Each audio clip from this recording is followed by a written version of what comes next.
I have always been civil with my half-brother. We were close as kids, but he started to have an attitude at 13 and pretty much stopped being nice, and started messing with my things / making fun of me and doing pranks to annoy me / privacy was gone with him coming into my room and taking my things. Whenever I complained, my stepmom would normalize his behavior and make excuses. My dad never really grounded him and thought that talking to him will get him to behave better. I'm currently in college. I live in a rented apartment and have car to help me get to the university or other places. The car isn't expensive or fancy at all. I saved up for it 2 years ago. I decided to have Christmas dinner with my family.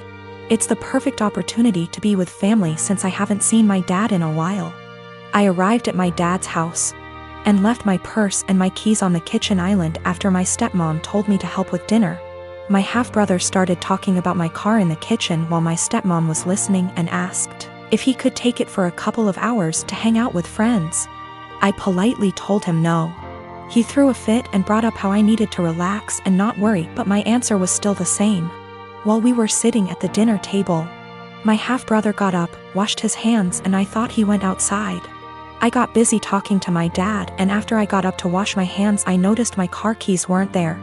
I went outside to ask him, and neither he nor my car were there. I lost it. I started calling his phone, but he hung up on me several times. I was furious. I told my dad I'd call the police if he didn't come back with the car.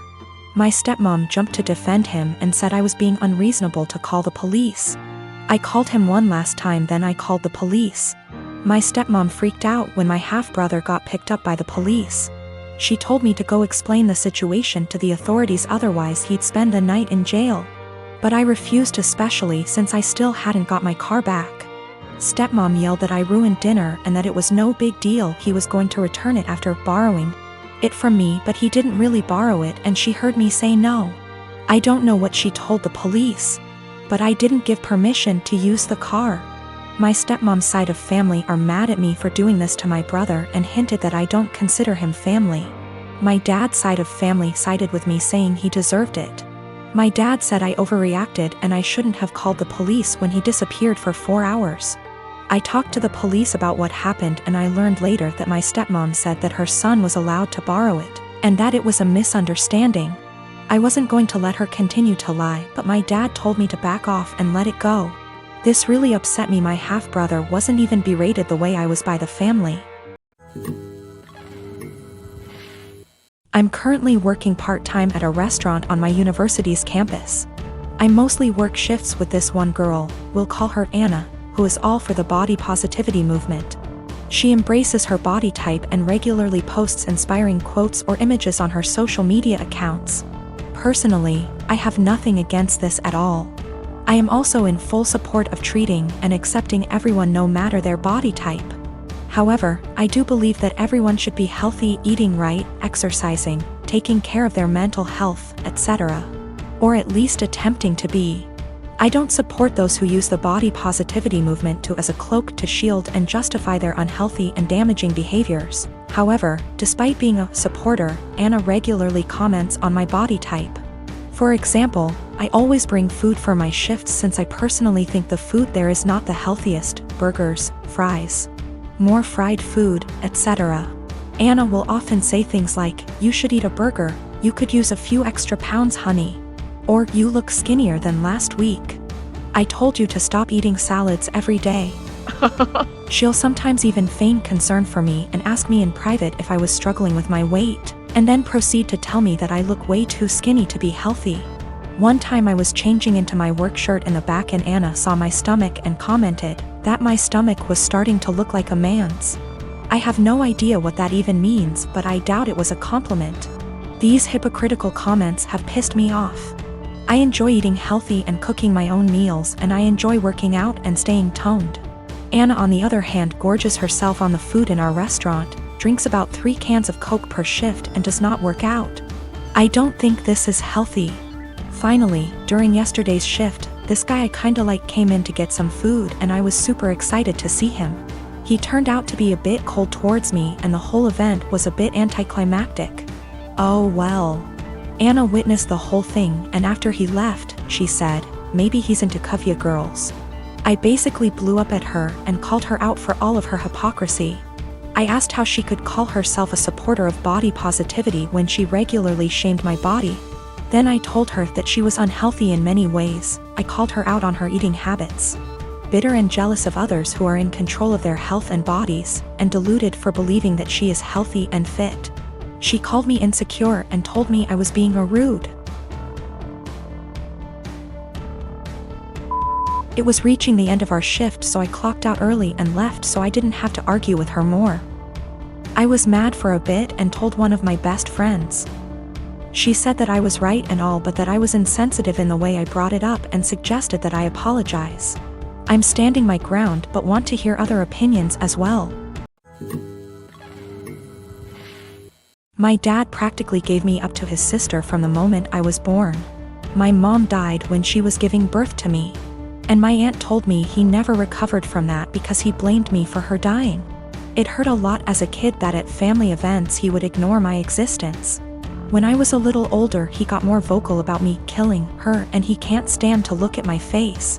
You can imagine the amount of therapy that put me in. I used to go to church crying because I was scared about going to hell for doing that to my mom. That's how much his words me up. But the shitty part was that I never stopped trying to be accepted by him. After my high school graduation, he told me to never bother him again since he legally has no obligation to me anymore, since he was sending my aunt money to take care of me. Around that time is when I finally started accepting that reality, so from there we moved on with our lives. My aunt doesn't talk to me about him. Sometimes my grandparents do, and that's how I found out he got married. They were mad he didn't invite me to their wedding, but to me it didn't matter because we're not close. But it was his wife who wanted to meet me. It's the first time ever that he wants to make contact, and it was to pretty much say she wants me on their life. She doesn't know the real reason about why we're estranged. He asked me to please not say anything, and maybe this could be a way to reconcile after all. But he was only doing it for her. That much was clear when we talked. I never said I would be. He still insisted on us meeting at their place because she really wanted to meet me. All she thinks is we were estranged for not getting along in my teenager years, going to college and losing touch because of life stuff. It pissed me off that he played it off as us just not talking for petty reasons. Meanwhile, the actual reason damaged me for years. I told her the truth. Everything he said to me. That he was never a parent to me, that was all my aunt. It was definitely a shock for her. The outcome was a disaster. Everyone has heard about this now. My grandmas in particular told me she understands my anger. But this was his chance finding someone since losing my mom, and now it's been put in jeopardy. My dad is devastated. They think it was going too far to ruin his marriage that way when he was willing to include me in their lives, which could have been the start of our relationship. And they say not only did I ruin that, but also possibly wrecked his marriage. She just doesn't agree at all with what he did, and it could have been avoided if I didn't say anything. For me, it was hard not to tell the truth after the lies made it seem like it was nothing serious. I couldn't ignore what happened after what it did. If it was the right call, since it put their whole marriage at risk after all. Me and my daughter, Anya, are from India. Our native language is Hindi. She's 11 years old now. Her father died when she was 5, and I immigrated to States because everyone was trying to get me remarried to a 60-year-old sleazebag. Because, oh no, however will a woman live or raise a child alone? I started dating my now husband when Anya was 6. He had a 5-year-old son, Ben, 50% custody. Me, Anya, Ben, husband and Ben's mom get along really well. The kids were very well adjusted, and they were genuinely happy when we got married. Whenever tensions arose, we dealt with them patiently. Let's just say after walking through the minefield of Indian family / drama, diffusing these toy bombs were very easy. Anya has a habit of talking in Hindi when she gets really excited. Sometimes, while talking to me, she starts talking in Hindi without even realizing it. This wasn't a problem. If she does that while others are around, I would remind her and she would revert back to English. Few months ago, Ben's mom passed away and he came to live with us full time. He has a room already and we put Ben into therapy immediately. A week ago, Ben walked in when me and Anya were cooking and we were talking in Hindi and he started crying. He told me he is feeling bad that he can't understand what we are saying. I hugged him and consoled him and assured him that we didn't do it to exclude him purposefully. And then Anya started crying and apologized. The whole thing was just heartbreaking. Since then, Anya has been making conscious efforts to talk only in English, and I can tell that it puts Ben at ease. Yesterday, however, she was frustrated and started lamenting about school work in Hindi to me. Me and Anya were in the living room and Ben and husband were in the kitchen and they heard it. Later that night, my husband told me how he thinks we must start thinking about giving punishments whenever she speaks in Hindi unconsciously until Ben starts feeling better. I was horrified at this suggestion. I have never pulled the "she is my daughter, not yours" card. But this is the hill I am willing to die on and use that card if necessary. Whether he likes it or not, it's her first language. Expecting her to always converse in her second language, even when she is feeling some extreme emotions, is just cruel.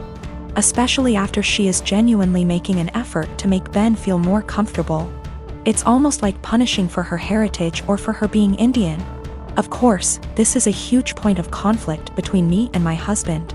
I think it's unfair to do this to Anya, even temporarily. He thinks me and Anya are unnecessarily making feel Ben bad while he is mourning his mother, while we can try and prevent it. Both of us are conflicted here.